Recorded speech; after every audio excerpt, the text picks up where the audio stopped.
MovieWeb.com.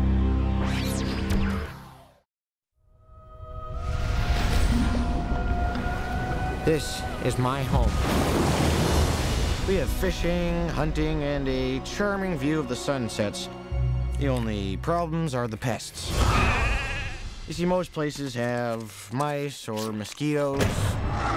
We have dragons. Fighting dragons is everything around here. My name's Hiccup. I've always wanted to be a great Viking. Oh, no, you don't. Oh, come on, let me out. I need to make my mark. You can't lift a hammer, you can't swing an axe, you can't even throw one of these. But this will throw it for me. Oh, I hit it? Yes, I hit it! You know, coming off of She's Out of My League, and into this film, I mean, you've really started to make a name for yourself as this sort of unlikely, you know, Hollywood screen leading man. I mean, are you surprised by that? And what do you think sort of is the reason for all that? Oh, God, wow.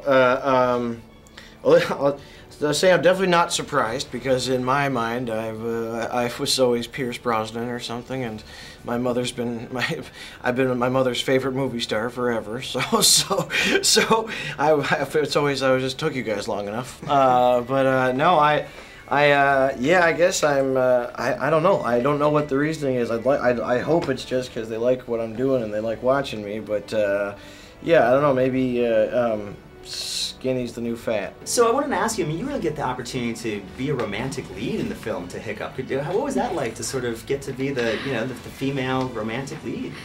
Well, I didn't really feel I don't know, it's funny that you say that, because the romantic part to me was sort of like a side little surprise thing. I was much more consumed by the the kind of rougher part of her character, and that really required a lot of a lot of work, just like physically and mentally, to be the Viking.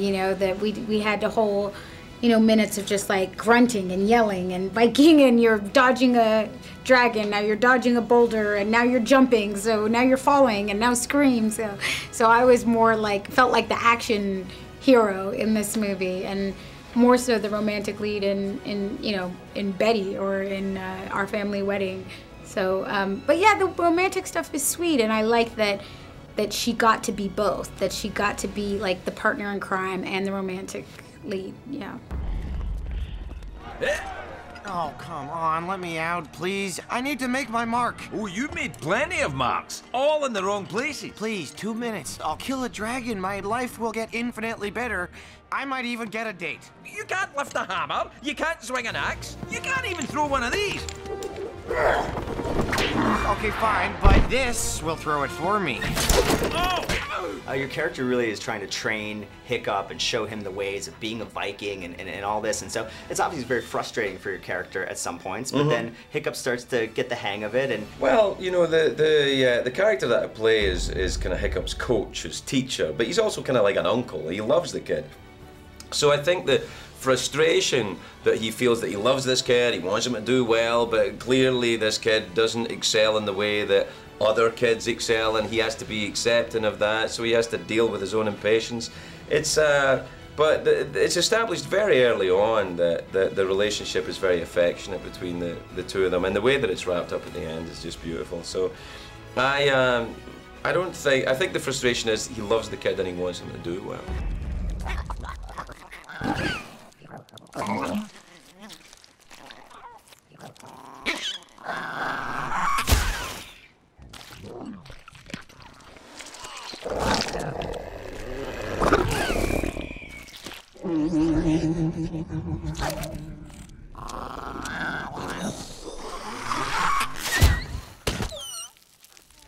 When you first read the book, what was it that you sort of saw or pictured in your head that you thought, wow, this would visually make an awesome animated film? It was most definitely the spin on dragons, because we acknowledged to each other there had been a lot of dragon movies and there was the potential to do something that felt a little stale. But within the book, the genius thing that Cressida Cowell had done is she engineered into it many different types of dragons.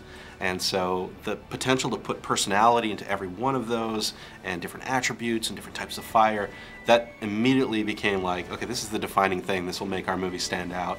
And so we threw ourselves into that first and foremost. Were there a lot of changes that had to be made from the book to adapt it to the screenplay, to the film? You know, a few, mostly a choice. We had elements in the book of Vikings and dragons that were living in harmony, symbiotically, and then we also had elements where they were fighting. So we chose one or the other, and we chose to go the they're at war route because it was really good for the movie, it was good for the characters, especially Hiccup, because as the son of the chief, when he finds that he can't do what he's supposed to do, which is kill dragons, this is a huge problem for him. And then he does the next worst thing, which is he actually starts a friendship with the dragons. So that's going to be probably the greatest risk he could take in their world. And what was it directing them on, you know, in the recording studio? I mean, with Craig, do you have to kind of bring them back a little bit or just let them go as big as they want to be, or how does that work?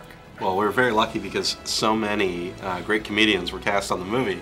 So you could let them run. We wrote the script, so we would give them the lines, and oftentimes this is what we needed from a story point of view. But they would often riff on them and give us so many usable ad-libs, especially when they got to play off of each other. And that's something that we don't normally get to do, but we had several instances where we could mic them across from each other and really get some great dynamic ebb and flow to the dialogue. Your most important piece of equipment is your shield. If you must make a choice between a sword or a shield, take the shield. Get your hands off my shield. There's like a million shields. Take that one. It has a flower on it. Girls like flowers. Oops. Now this one has blood on it. Tough nut, rough nut, you're out. What? Those shields are good for another thing. Knives. Make lots of it to throw off a dragon's aim. All dragons have a limited number of shots. How many does a Gronkel have? 5? No, 6. Correct, 6. That's one for each of you. Fish legs out.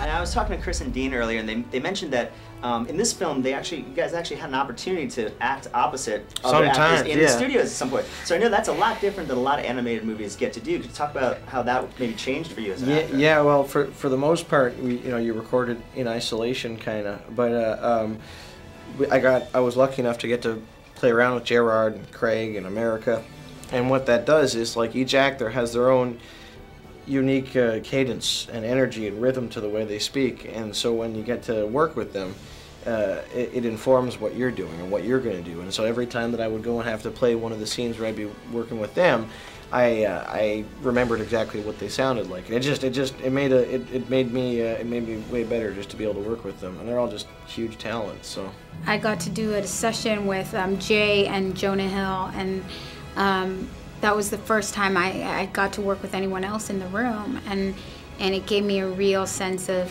what they were doing with their characters, and then I went on to do many more by myself. But just having a couple sessions with Jay really gave me a point of reference for the rest of it. The message of the movie, it's really, first the Vikings are hunting the dragons, and then eventually things change. So I wanted to kind of ask you, what do you think sort of the message of that movie is, sort of not judging a book by its cover, that type of thing? Well, I think it is that. I think it's also maybe that which you are afraid of may not be that which is actually dangerous to you. Your fear may be misplaced.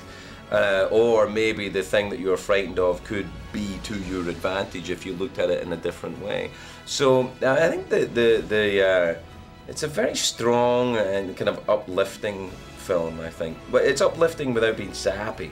It's strong. I like that. I think that the message is about, why do people fear what they don't know? And are you daring enough to ask why and maybe change that? So I think there's a few themes or a few messages, but I think that mainly it's just because things are the way they are doesn't mean that's how they're supposed to be, and that just because the things that you can offer now nobody wants doesn't mean that's always going to be what it is. And keep doing what you're doing and march to the beat of your own drum.